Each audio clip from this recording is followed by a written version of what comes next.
This dish at Goonhilly Downs had been built to receive signals from the new miracle satellite, Telstar. Now in orbit in space, hiding coyly somewhere behind the horizon, which we hope in just 1 hour from now, during this very program, is going to transmit to us the first ever live public television pictures from the United States of America. Here we are. There's a bar. Now, we are anticipating... That's a man's face. There it is. Of each other's dreams, lives, and culture. The world will be well on its way to becoming one community of informed men and women. Telstar gave us pictures for just 18 minutes on each 2.5-hour orbit. It was soon replaced by a new generation of synchronous satellites, which have a fixed position in the sky and transmit continuous pictures. This evening, by using satellites, microwaves and landlines, we will link Europe with Africa, Asia, Australia, and America. There's nothing you can do that can't be done. Nothing you can sing that can't be sung. Nothing you can say, but you can learn how to play the game. It's easy. Not because they are easy, but because they are hard. We choose to go to the moon in this decade and do the other things. Within a few years, live television pictures were coming to us from cameras 240,000 miles away. This 1969 event attracted the largest world television audience in history. Forward, drift into the right a little. 30 seconds. 30 seconds. Forward, 40 feet down, 2.5. Picking up some dust. Great shadow. Contact light. Okay, engine stop. Tranquility Base here. The Eagle has landed. Roger, Tranquility. We copy you on the ground. You got a bunch of guys about to turn blue. We're breathing again. Thanks a lot. There you go. Beautiful view. Is that something? Meanwhile, back on Earth, television pictures were coming to us from all different directions. An underwater cable to Europe joined us to the Eurovision network.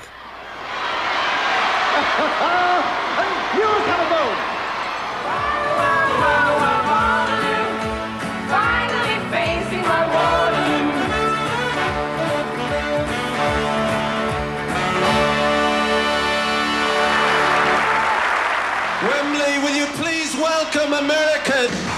With Live Aid, Bob Geldof created a global audience, linked together by a network of international satellites.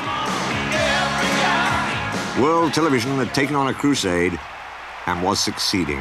The telex machine is kept so clean and it types to a waiting world. Live Aid and the other aid events raised over $100 million for the starving in Africa. Here's to you, raise a glass for everyone. Here's to them underneath that burning. If television was saving lives, it was only because Bob Geldof had been inspired by other programs, like this report on Ethiopia by Michael Burke. Some of the very worst are packed into big sheds. 7,000 now, most apparently dying of malnutrition, pneumonia, and the diseases that prey on the starving.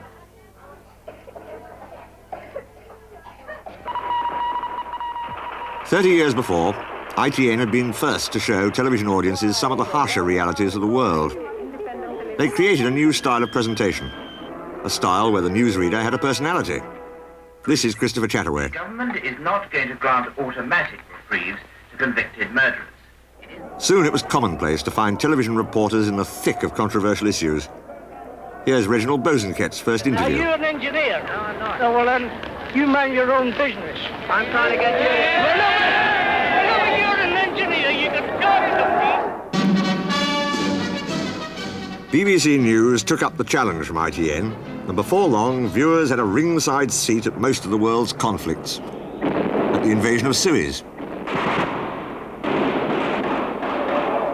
in the streets of Budapest as Hungarian freedom fighters fought Russian tanks.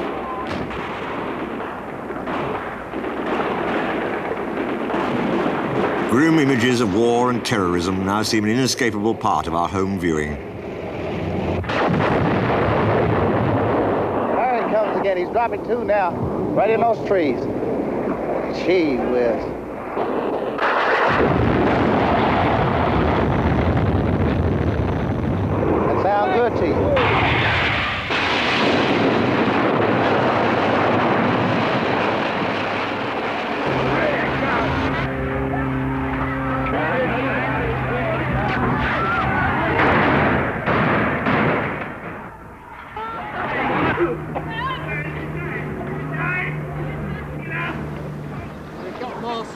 Most news is seen only hours after the event, but sometimes we're there as it happens.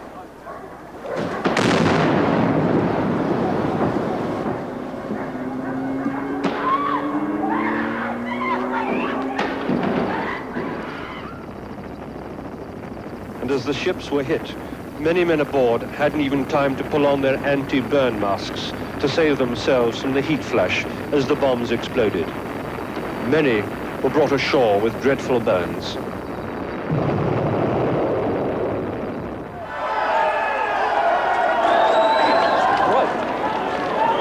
attack came from hostile locals in windows above the main street where loyalists stood trapped.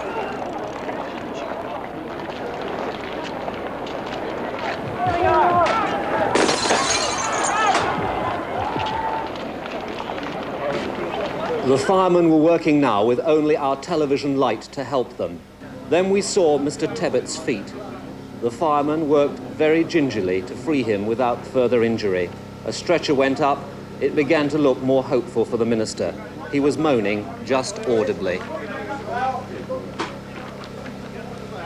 It was only yesterday afternoon that the delegates had risen to him in the longest standing ovation of the conference. Many would commend his fortitude in this terrible circumstance.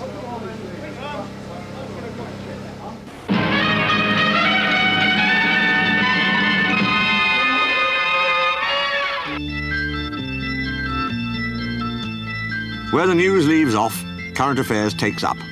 Analysis, controversy, argument, politics. Thank you very much indeed. I look forward to interviewing you again. Thank you, Mr. Day. And I hope when you next interview me, you don't interrupt quite so often. Now, then let's turn to something else. No, do you think that a deputy leader who is in No, conflict I'm not with answering any questions about what a deputy leader should or should not do. Now, please go on to something else. Do you think, Mr. Frost? That was incorrect, what Do you you said. think, wasn't Mr. Frost, that I spend my days prowling round the pigeonholes of the Ministry of Defence? Miss Reynolds, do you know precisely what you were doing several days ago or a fortnight ago or so on? Prime Minister, may I come to the state of your cabinet at the moment? Does it not appear to be in deep disarray on a number of these important matters? Mr. Day, it's not in disarray. If I had a cabinet of yes-men, of sycophants, you would be the first to attack me. Yes, we do have arguments. All right, shut up, Cabinet! Now, The British, fortunately, tend not to take politicians seriously. now this problem... Geoffrey, who's that one? Isn't that younger? No, next to him. Could it be young?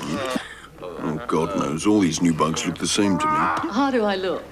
You look 10 years younger. I always said he had a terrible head for figures.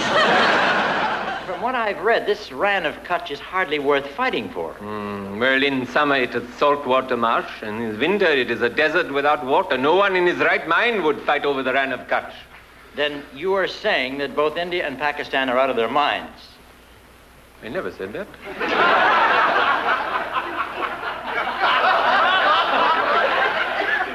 I never said that. I could not. Did you hear me say? I never. Not one single word did I say such a thing. About this interesting thing, Jack. It's Harold here. Harold Macmillan. M-A-C-R. I'm calling from London. Now, looky here. This thing doesn't represent the views of your government, does it? Oh.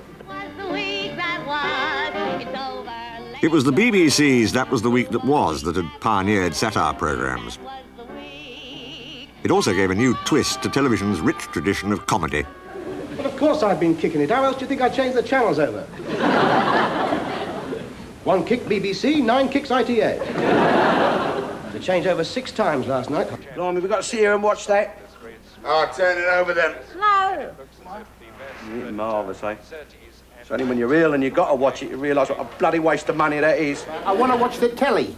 Well, you can't watch the telly. Fred doesn't like the noise. I didn't know you were interested in it. I've always been interested in it. The trouble is, I've never had the time for it. When I found out I was getting too old for it, so I took up photography.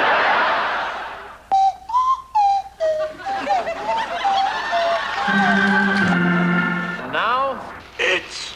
I want to leave the army, please, sir. It's dangerous. Look, I stopped your sketch 5 minutes ago, so get out of shot. Right, director, close up, zoom in on me.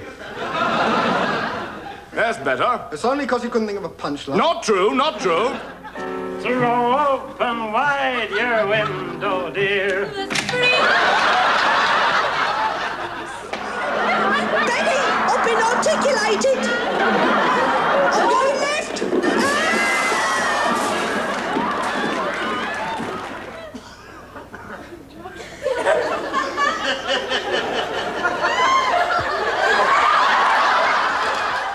How is it, Terry, that you always loom so large in all my misfortunes? What a terrible thing to say. How is it, Terry, that you are always the cause of my grief and anguish? What a terrible thing to say. Now drink that while it's hot. Bloody hell! What are you going to do with that knife? I'm gonna cut them off. What? The braces! I want to see them dangle! No, don't be a big mistake. Did the bride's father give her away? No, I'm glad to say he kept his mouth shut. Oh, good.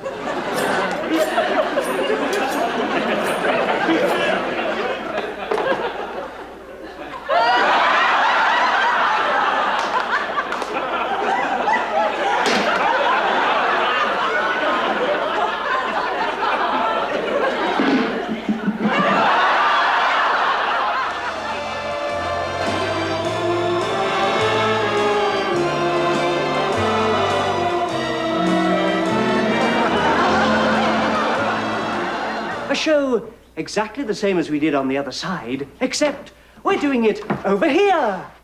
Kenny Everett's own zany brand of comedy uses the latest computer technology. Hello. I'm speaking to you from inside my chest.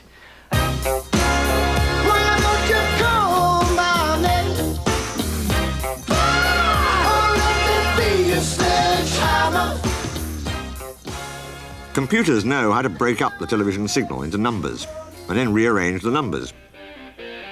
When the numbers turn into pictures again, the original image has been changed.